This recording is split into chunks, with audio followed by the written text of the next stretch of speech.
Thank you.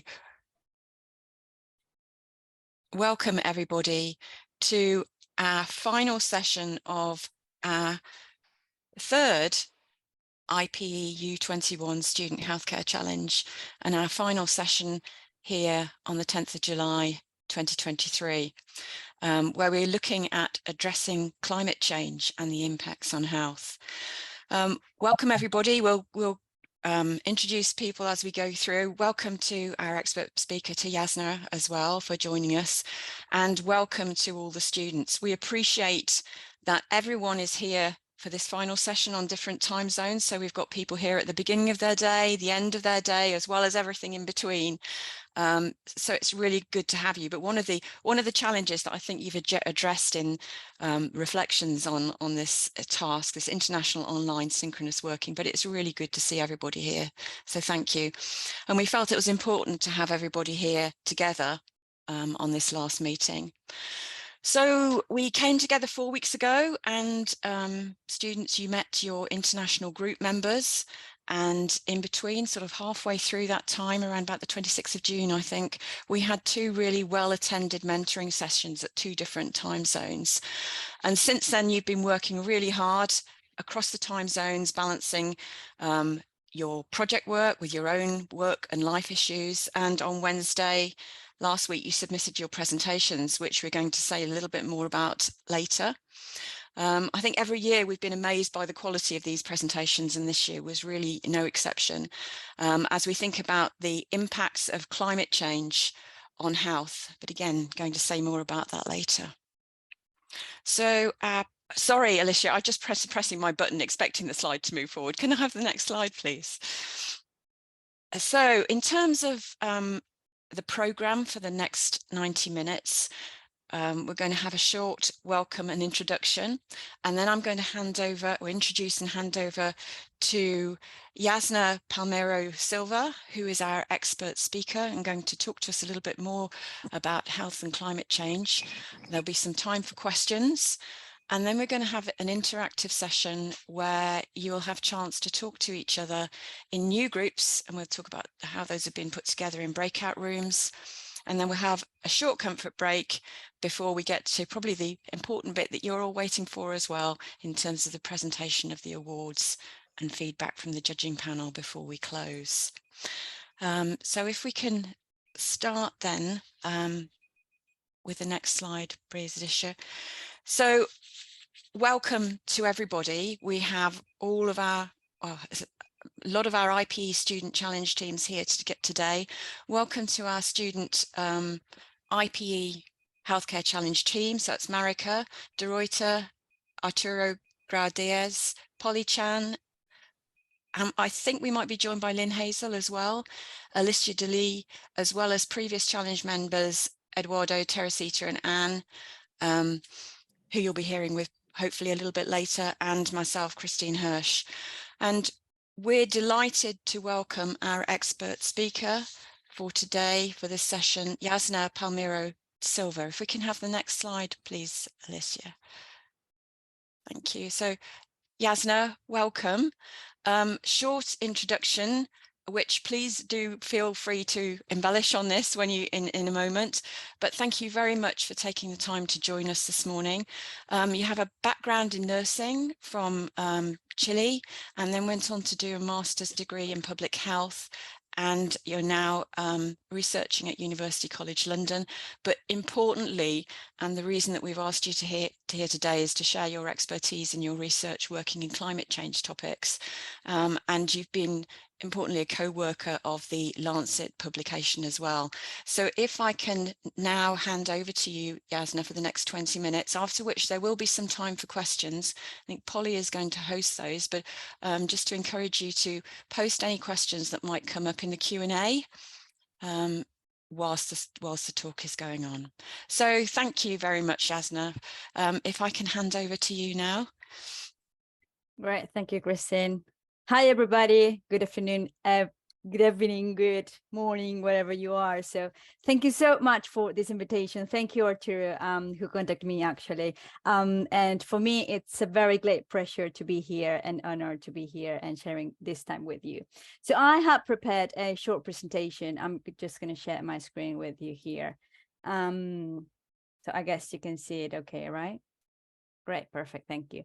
So I have prepared this very short presentation about climate change and health. And what I did basically, I watched all your videos. I was not judging them, of course, but I wanted to pick some very good ideas actually that you put in your videos, and because all of that is quite important, because you're building new generations, you or the next generations who actually are gonna face probably the worst of climate change. So I put some ideas here, but basically I took many of your ideas as well. So that's a kind of a disclaimer, first of all.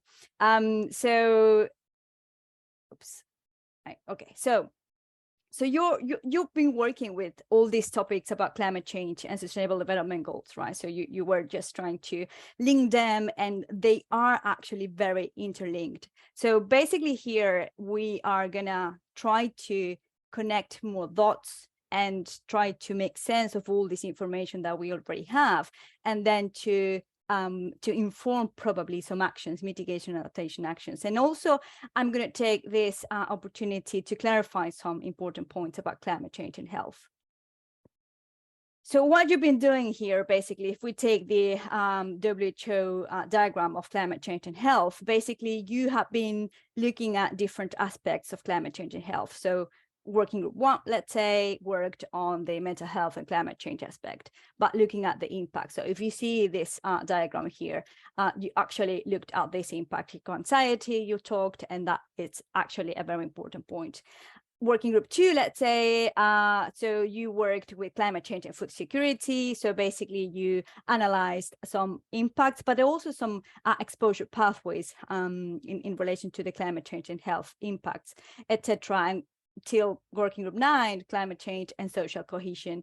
And probably that's not 100% related to climate change itself, the hazard of climate change, but it's a vulnerability factor that increases or probably decreases the impacts on health. So basically what you've been doing is absolutely amazing. And for doing this, actually, I would like to give you a kind of a big applause because this is a very important work, a very clear and interesting work that need to be disseminated in other part of the world, but in other part of the countries and cities that you live in. So very well done. Congratulations to all of you. And now let's just go and link everything, right? So I prepared this presentation here with 3 objectives in mind. So the first one is to review some key concepts, because probably you already read a lot of information, a lot of key topics from the health perspective, but also in relation to the climate change aspects. But we're just going to review some key concepts. And then we're going to try to analyze why climate change is a threat, but also is an opportunity for population health, and how we can build from this problem, actually. And then we're going to discuss some questions about social cohesion, climate change, climate-related disasters, and population health as well. So generally, key concepts on climate change.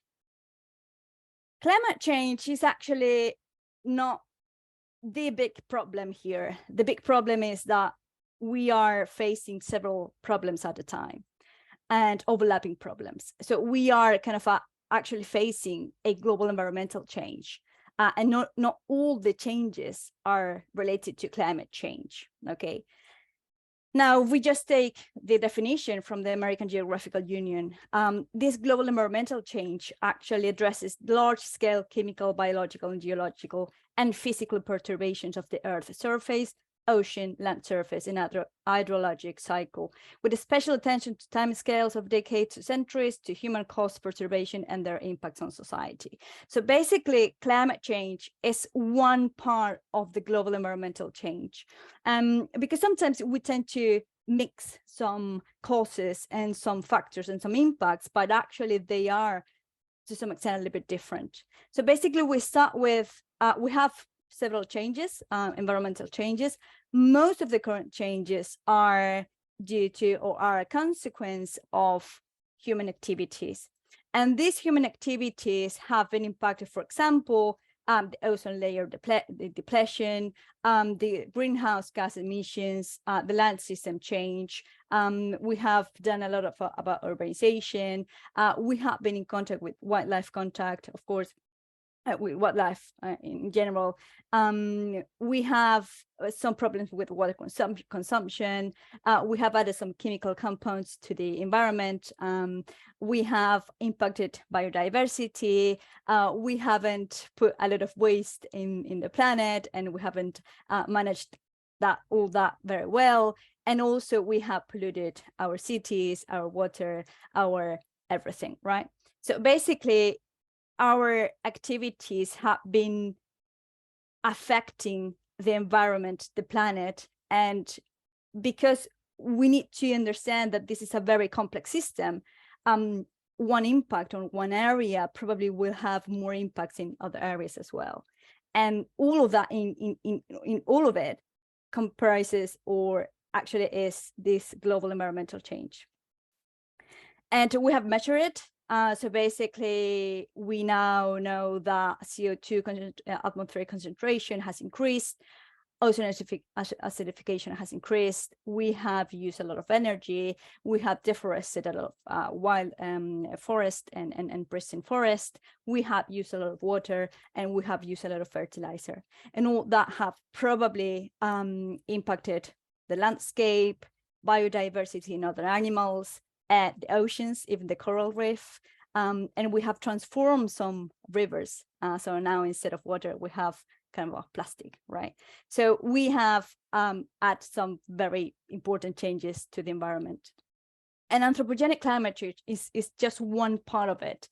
It's not all, okay? So fertilizers are probably related to anthropogenic climate change, but it's not because of climate change. It's because other changes that we have produced in the environment. So basically, just this is a very general diagram, and you probably have seen it before. So basically, we have human activities. These human activities, because of the burning of fossil fuels, has increased all these the greenhouse gases, and all these greenhouse gases have produced some changes in the climate system. And the climate system is just not the atmosphere, right? So it's the hydrosphere, the cryosphere, lithosphere, biosphere, etc. And here we have some feedback loops. They could be positive, negative, but the overall result is that we have enhanced the greenhouse effect, trapping more temperature in the atmosphere, and that actually affects the ocean and the land as well. And all these changes, actually, what they do basically affect all the natural and human systems.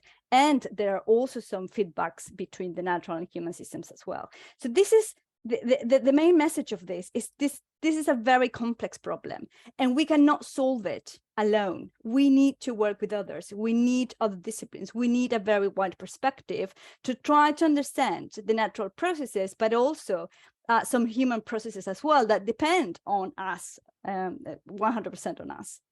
So without forgetting all this complexity of climate change and all the effects on our health and human systems, we are trying to understand all these pathways from climate change to health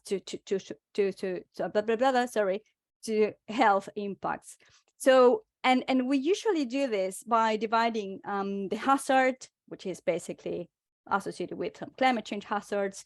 We analyze the exposure, so to what extent population is exposed to different hazards, but also we need to take into account the vulnerability. And we have different factors of vulnerability that could be created by us, but also created by and also modified by us to increase or decrease the final result here that you can see about the risks and impacts as well. So when we analyze every single factor here, we need to be aware that we have different climate-related hazards like temperature, droughts, precipitation, and sea level rise and acidification. So all these kind of, let's call them primary hazards, they could produce some changes in our near environmental area, or in our near zones or cities, let's say. And this could be transformed according to other different associations and other different links to other human-induced hazards. They can produce wildfires, they can impact crops, they could have coastal erosion and marine productivity alterations or impacts. We can have biodiversity changes because we're changing some ecosystems and also some glacier shrinkage. And that's a part of the hazard, right? So hazard could occur naturally. But if we just look at the vulnerabilities, here we have different factors that are more related to our decisions. So we have social inequity and poverty, we have some weak climate governance and public policies, poor urban planification, deforestation, soil degradation, and different other social determinants of health. But this also could be analyzed from this perspective of social versus individual vulnerability factors. We used to see some literature that analyzes, oh, age is a vulnerability factor. Well, yes, age and comorbidities might be individual factors.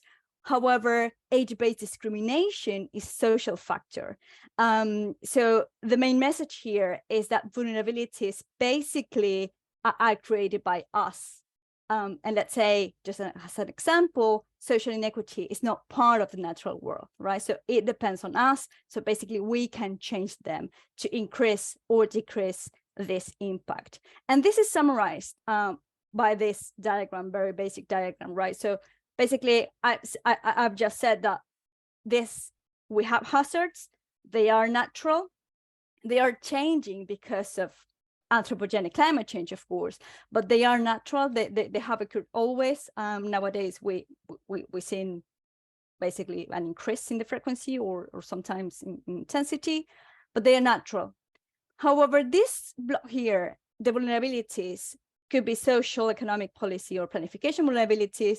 They change, they modify the impact of all these hazards into the health impacts. So basically, if we combine hazards and vulnerabilities, what we get is basically health impacts.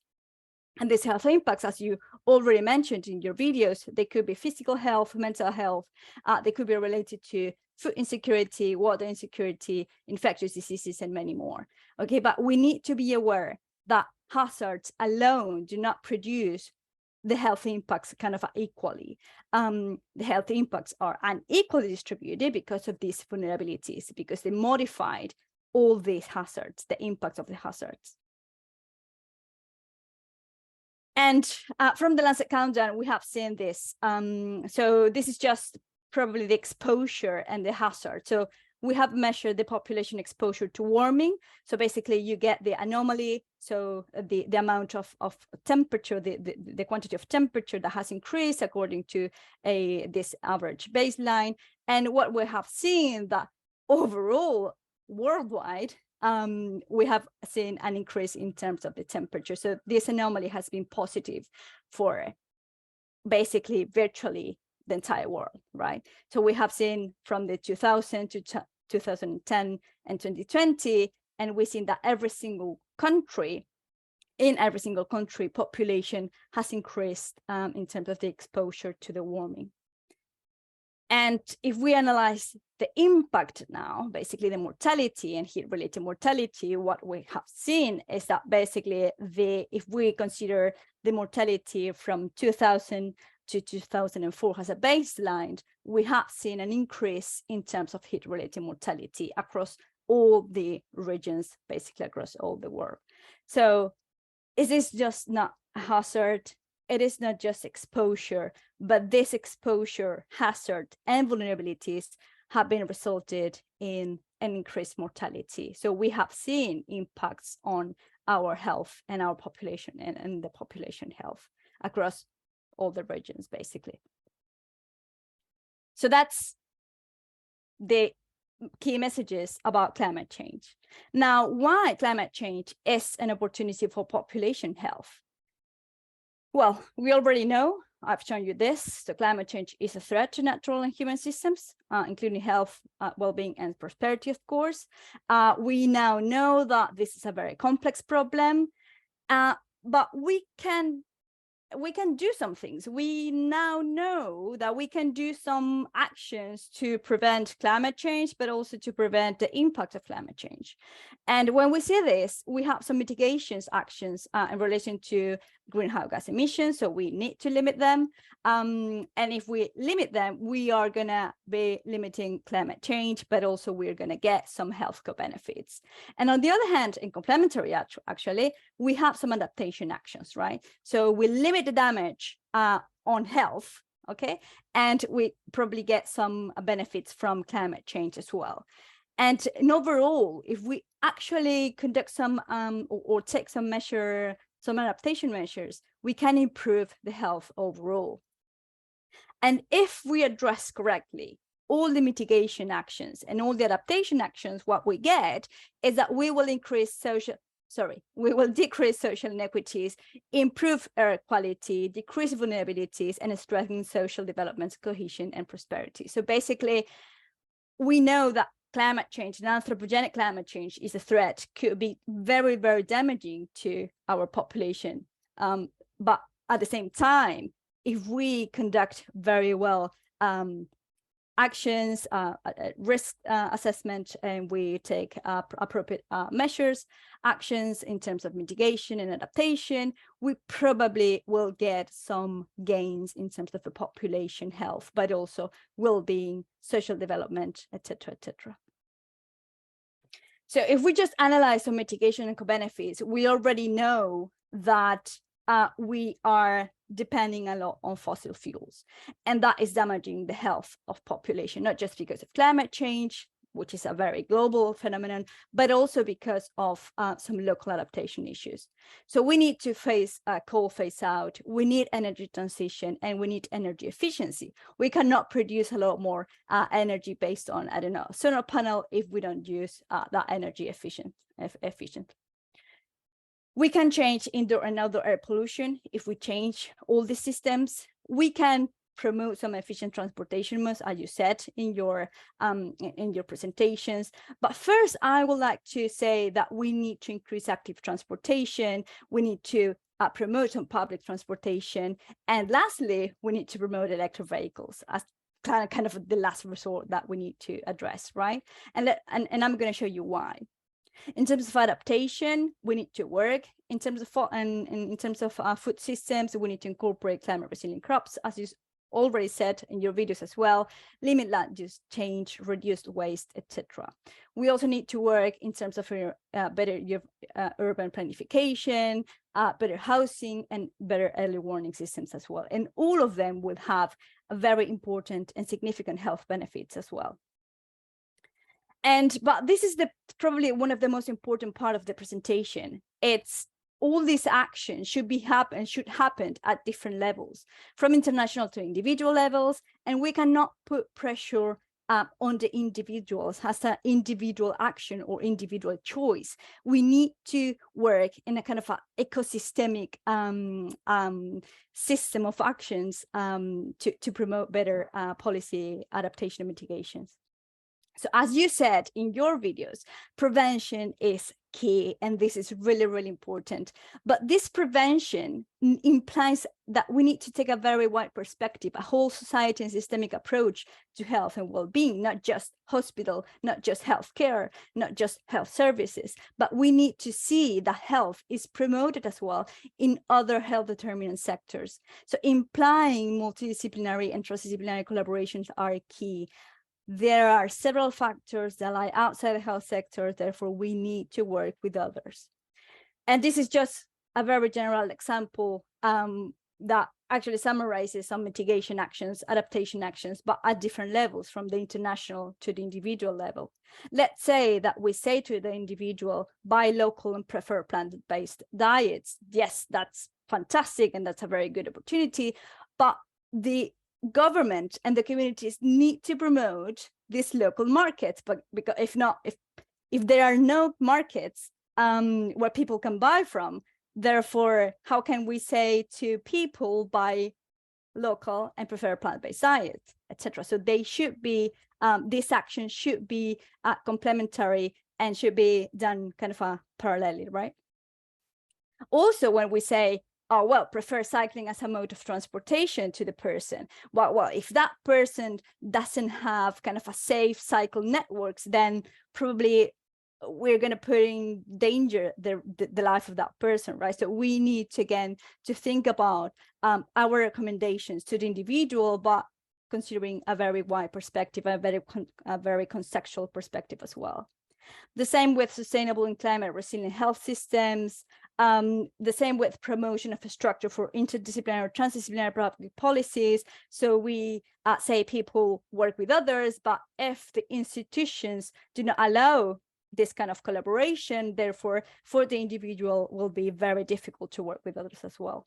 So in summary, what we have here is that we need to work at different levels, complementing adaptation and mitigation actions, because both will reduce the impact of climate change on health, but also will promote some positive sides of climate change as well in different parts of the world.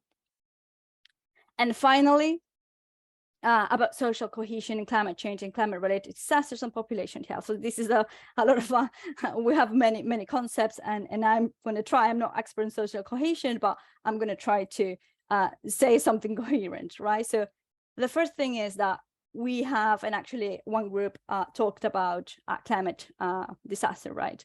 So basically climate change is associated with changes in extreme weather events, and that's, we know that, right?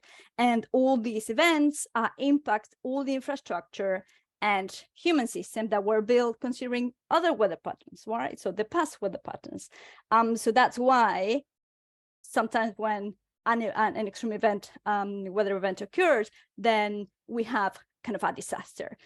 Unfortunately, we don't have a very standard and universal definition of disaster, right? But in general, we consider a disaster that is associated with great damage, okay, or loss of life in an extreme way.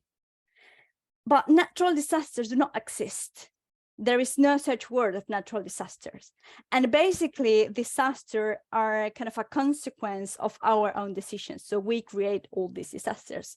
Hazards, as already said, are inevitable, are natural, but the impact that they do have on the society, they are mediated by all the vulnerabilities and preparedness capacities. So therefore, we decide to be better prepared or not to this hazard. Therefore, we decide about the impact or the amount of impact that we want to have, basically. So please avoid the use of natural disaster because the responsibility, accountability of poor preparation should be clearly stated. And just a summary, I already showed you this diagram, and basically disasters are a consequence of this kind of vulnerabilities. So disasters occur when a community does not have what it needs to withstand the impact, or where people are particularly vulnerable to poverty, exclusion, or even other factors as well. Okay, so disasters depend on us. And social cohesion has an adaptation, something that appeared in the videos as well. It was really, really important because it depends, well, social cohesion is the strength of a relationship and the sense of solidarity among members of a community, and plays a key role in facilitating communities as a response and recovery when actually happened, but also when we are preparing for a potential hazard that could end in a potential disaster but could be avoided. And in that sense, community resilience is key when we are talking about adaptation to climate change. And this community resilience need to take into account the local expertise, the connectedness of cohesion of social networks. It needs good communication, good relationships, and it needs also capacity to prepare for, bounce forward from, and thrive in the face of adversity and uncertainty as well. And this is probably the last thing that I'm going to say.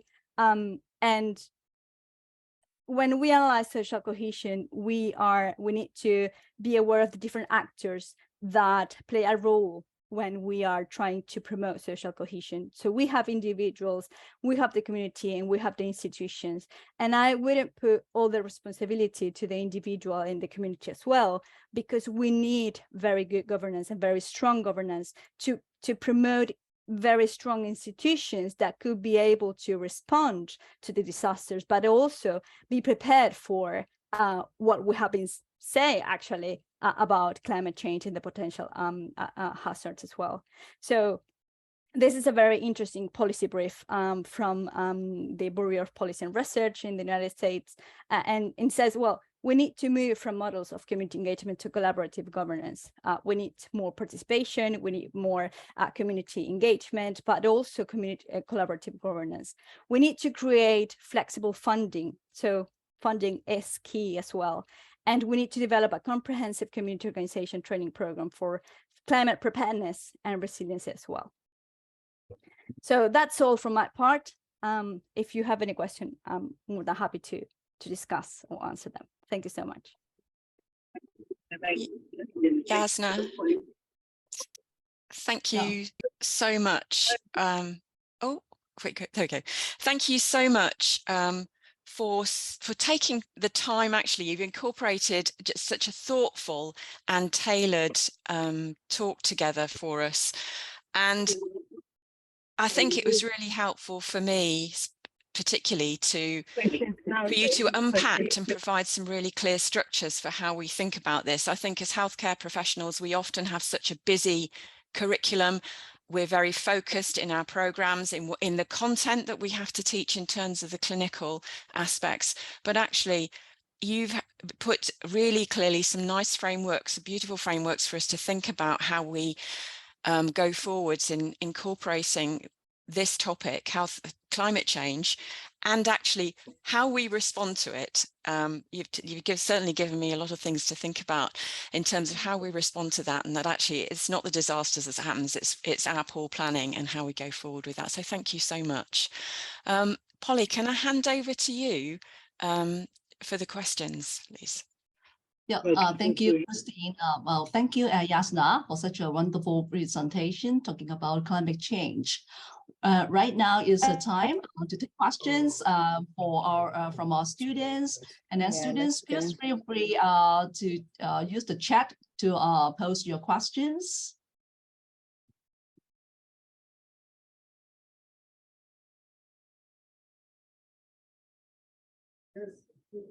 Or I may be the one. Can I be the one, the first one to ask questions? So Jasna, well, I think as you mentioned, the most important thing is talking about actions and public policies, right? And then, well, could you suggest a few strategies in terms of legislation? Because we understand, well, actions and policy, public policies, is very much about legislations. So what may be the strategies that we can consider in terms of legislations regarding this important topic? Yeah, thank you, Polly, and thank you for all your kind words. So yeah, that's a very difficult question. It's not my area of expertise at all. But I would say that we, as a health professionals, we are probably one of the most trusted professions in general globally. And that doesn't mean, or I don't want to think that this is kind of the coronation thing, or that doesn't imply that we have to act alone and say we need to do this, and that, because basically all this legislation depends on a very wide perspective and how the governments and how the policy instruments are created and actually complement each other. I would say that all the legislation depends on the country, depend on the local context as well. So I would say if we want to promote some certain legislation, that should be very tailored to the local context, and it should be very tailored and carefully thought, considering what other legislation do exist that could contribute to what I think it should be promoted. I'm not sure if I'm clear myself, but so basically, for example, I'm from Chile. So in Chile, we now have a law for climate change, and that could allow very different legislation at the regional and local levels. But if we want to get some more kind of advantages from that kind of a very general law, we need to think about what this law allows me to do in this particular region or in this particular context. So I would say we need, as a health professionals, we need to be involved with legislation. Probably we not need to be kind of experts in law. I'm not gonna be ever probably, but we need to be aware of these potential gaps or these potential opportunities that could be just, I don't know, pushed or push a little bit more to obtain some local changes. I wouldn't say we need to target national laws. We need to work with local and regional laws and legislation that could allow it to advance step by step, right? Yeah. Thank you so much, Yasna. Well, I think I very much agree with your kind of thinking, because I also think, because we have healthcare professionals, we really have to get involved in some kind of health policy change, right? Such as talking about the climate change. Okay, well, it seems we have the questions coming up. It's quite a number. So, and then first, there's a questions. Let me see. I'm quite curious about Yasna's own backstory. How did she become so involved in this topic? Was there a specific reason or catalyst? Oh, wow. So, yeah. Yeah, thank you for that question, actually. So basically it was probably very straightforward. So I am a nurse by background, and I worked at the kind of an intensive unit in Chile, specifically for cardiovascular diseases. So I worked kind of 1 year and a half probably, but then I realized that every single day I was receiving patients with cardiovascular diseases, and every day I received kind of a younger patients instead of what we used to read in the literature, for example. So I don't know, patients with myocardial infarction at the 45 years old. So that was very interesting to me. And I realized, okay, so if we continue providing care, which is actually very important, of course, to these people, but if we continue putting our efforts on providing care, kind of a curative care, when the person is already ill and that heart is already damaged, then we are solving the problem, yes, but we're not solving the root or the problem from the root. No. So basically, I realized and I said to myself, okay, so we need to understand this disease from a very global and wide perspective. And that's actually something that occurred to me, and then say, well, we need to study public health. And from public health, we need to understand all these wide determinants of health. And then all the social determinants of health came to my mind, and I learned a lot, and then epidemiology, et cetera, And then when I just went to environmental health, I realized that climate change was a very big problem and a very consequential problem for next generations, and we need to do something. So long story short. Thank you, Yasna. Yeah, the root cause. We are most of the time we have to tackle the root cause. This is the most important things, right? Yeah. So good. Now the second question is, if students were to continue learning more about climate change and health, what advice does she have for them to keep on this journey? Well, that means yeah. Oh, yeah, interesting, very important question. So, so first of all, be curious all your life. I mean, there is so much to learn. Now I'm just learning. I'm finishing my PhD, and I have learned a lot of things about climatology, meteorology, statistics, etc. And we need to we not need to be afraid of things, of learning, of just going out our comfort zone. We need to be curious. We need to learn. We need to say, this is a complex problem. Which factors should be involved and which actors are involved. I need to understand better, etc., etc. So that would be kind of the basic first thing. And secondly, be open to discuss with other people. Be open to just think differently and think out of the box. We sometimes, as Christy said, we are trained like with a lot of things, clinical stuff, right? And our curriculum is quite packed.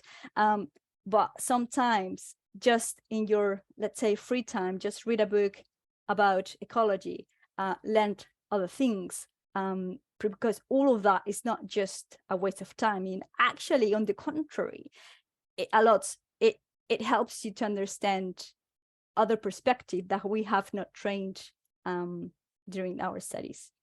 So yeah, so be open, be curious, and be passionate, I think.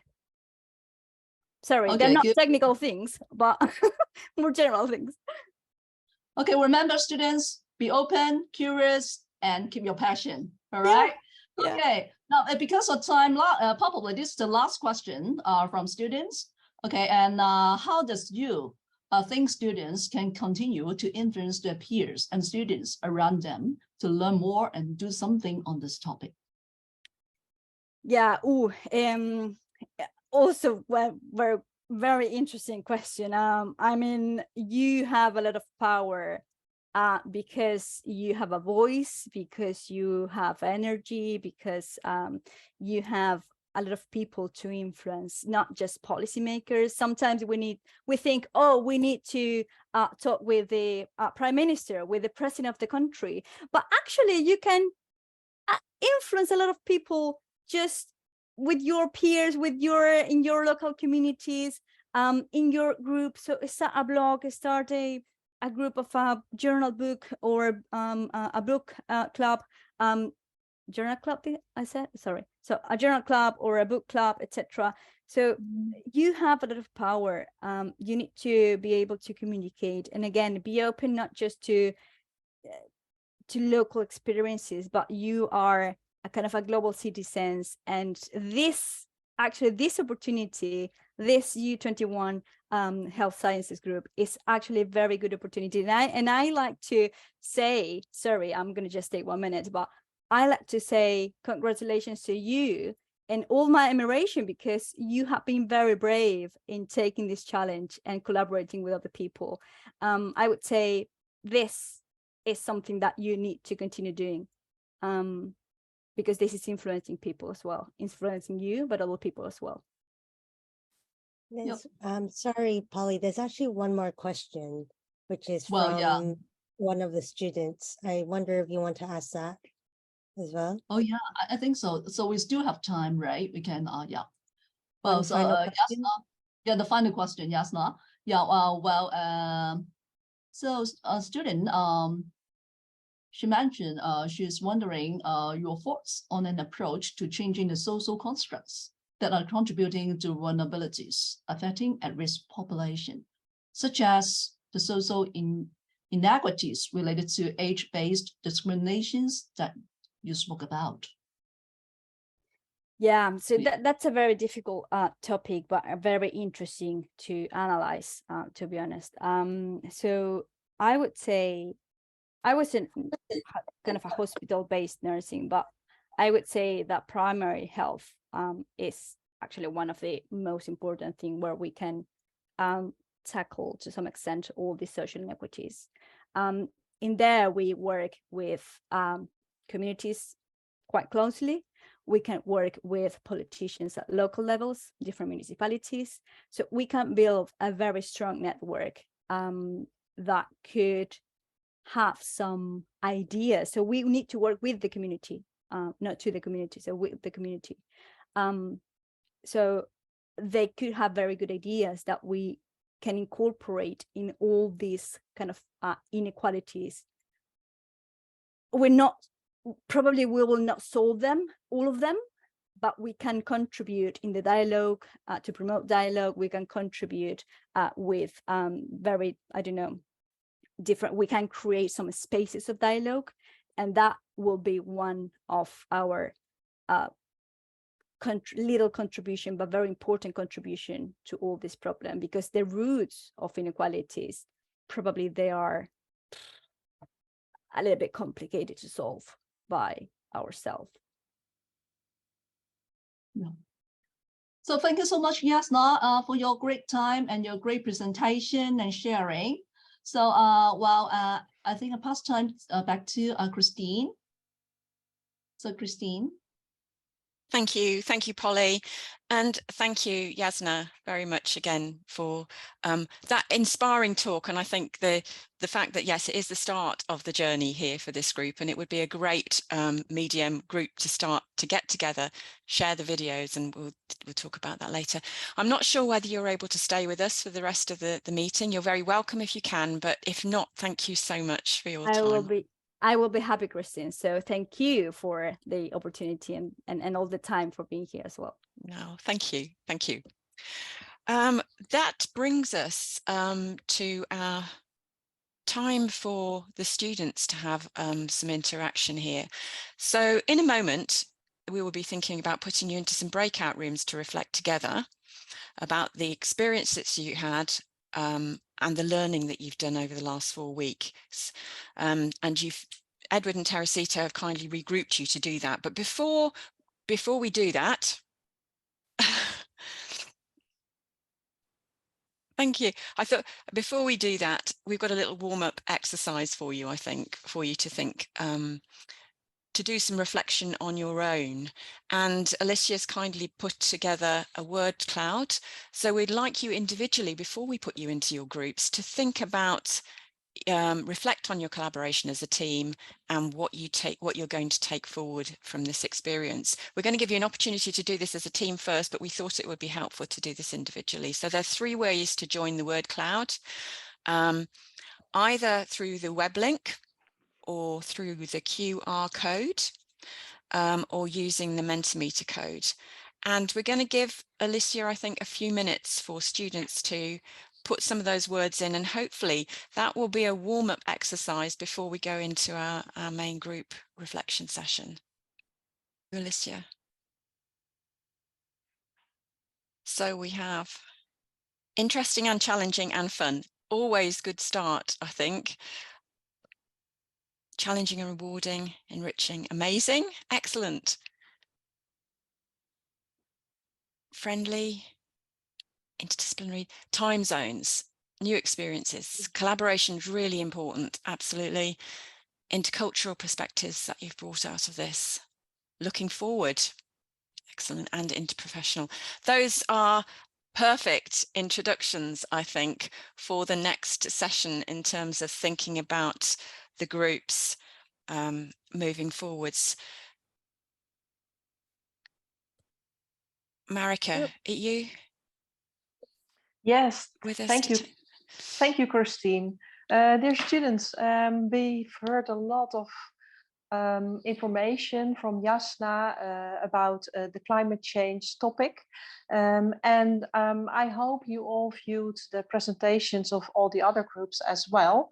And in the next session, in the breakout rooms, I would like to discuss shortly all the recommendations you had.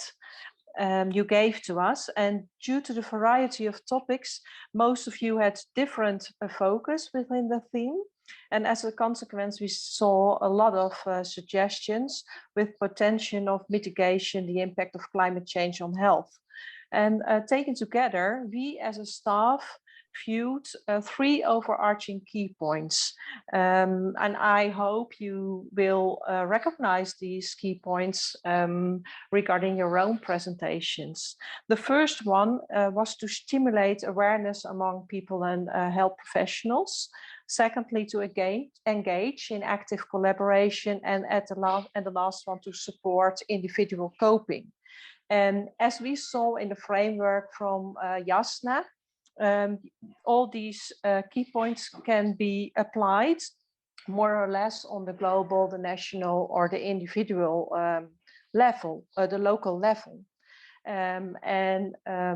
It can be applied through efforts like policy measures and regulations, research and innovation practices, implementation of education and training facilities, and community building or more community engagement.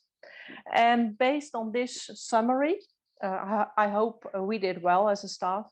Our questions for you are, viewed from your position as a future healthcare professional, how would you prioritize these recommendations? And which one would you advise and why? And we give you about a maximum of 20 minutes to reflect on these questions. And then we come together in the big group and discuss shortly about all the outcome of your discussions. So the questions are, how would you prioritize the recommendations, and which one would you advise and why? And Alicia, I showed already the groups you are in, and you can go to your breakout room. And after about 15 minutes, I think Alicia will send a message that you have just a short period left, and then we return in the main room together. To the announcement. Arturo, did you want to take this from here? Thank you. Yes, Christine, thank you. Actually, I'm gonna take the opportunity to thanks again, Jasna. With something that happened in Chile is that we are a small country. We are only like 18 million population, like 1.8 million population. So we are very proud, and some other Chilean or professional Chilean person is, you know, working in some place. So it's a anecdote that there's always one Chilean person working in somewhere in the world. Okay, so my work here is congratulate the one group as a highly commended team, and Christine is going to tell which group is the winner. So as I said in the first meeting, we know that this work had to be done very independently. It's that to require a way of working that on a very fairly complex and broad topic like climate change. So congratulations, team group 1, mental health and climate change. Eco-anxiety is something that I really like the way you show on the video. I have to say that I'm a son of a child psychiatrist, so I love any mental health issue, and we want to congratulate the work of this group, since although we must work based on the rubric that we have designed ourselves, they have stood out for the way that I analyze, and particularly sensitive topic for me, actually, for the group. We never talk about, you know, before of the videos. We just take the rubric and analyze the videos, and we agree that this group have to be, you know, congratulated. So it is an issue common to all, and that has an impact on the population from, you know, little children to adults. So this is why we want to recognize you for your excellent work. Thank you, Arturo, and well done, Group 1, who have received a highly commended award for their presentation. As we said before, it was a really difficult task for us to choose the overall winners, because they were all varied topics and all exceptionally well produced and well presented. But I think there were 2 winning teams that stood out in addressing all of the rubric criteria to a really high standard. They were also able to demonstrate their team involvement and also an evidence-based approach. And in particular, they were able to give some specific examples of how their recommendations could be implemented and thought to the outcomes and challenges about those. They also gave an excellent pitch, including proactive, and I think you said as well, Jasna, pulled out prevention as being really important, and that was another factor of these winning groups, leading to saving of resources, and also recognizing people as activators, so recognizing their population in terms of providing that model of resilience. So there are two winning teams. We were unable to distinguish between these, and it was very difficult even to choose these. But the two winning teams are, well, here we need a drum roll, but we don't have a drum roll. So congratulations to Group 3, who were looking at vector-borne diseases, and Group 5, reducing medical waste, as joint winners for this 2023 U21 IPE Student Healthcare Challenge. But well done to all of the groups. They really, every time you exceed our expectations in terms of what you share and what you present with us. And you will all receive a certificate. And what I would really suggest to you, at the moment, you've been able to see the videos in the Dropbox, but I think, Alicia, you're going to make those available through YouTube and post them onto the U21 website. And as Jasna said earlier, I think we would ask you to be agents of inspiration and actually share these videos with your academic staff as well as your fellow students as well, because we can all learn an awful lot from these. These resources can be a catalyst for co-designing your curricula in the future, and discussing the way that your programs address climate change through your program teaching. So really, really well done. Congratulations. Which brings us, we're just a few minutes away from the final slide. And I think, again, it's a really nice feeling to be involved in this challenge, actually. And thank you to all the students for your enthusiasm and engagement without the challenge, because it wouldn't have happened without that.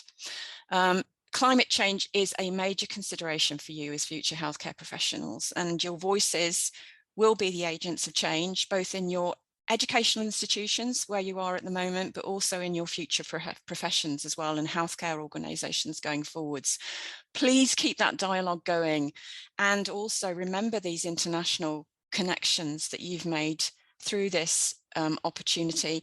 I think one of the groups I was just talking to in the reflections called it a precious opportunity, and I think that's a beautiful way to describe this, actually, because it's only by working together as a global team that you're going to be able to tackle these challenges going forwards. You need to keep that communication, that dialogue open.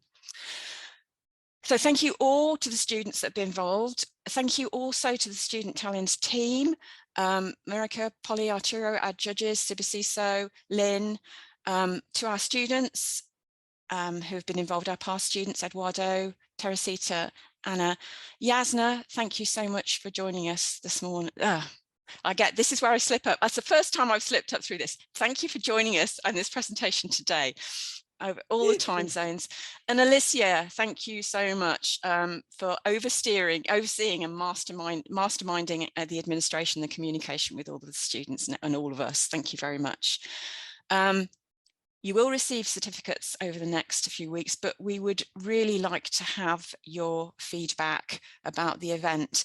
This is the third year that the challenge has run, and each year we try and respond to the feedback that we get from the students and try and make improvements for the following year. Some of these work, some of these don't work so well, some work really well. So we really do need your feedback. And if you would like to be involved in the challenge next year, there will be a place on the form for you to indicate this, or you can respond directly to Alicia. So all I can say now is just thank you for taking part in the challenge. Thank you all the team. And I wish you well in your part in making changes to the future and to our planet and healthcare. Thank you.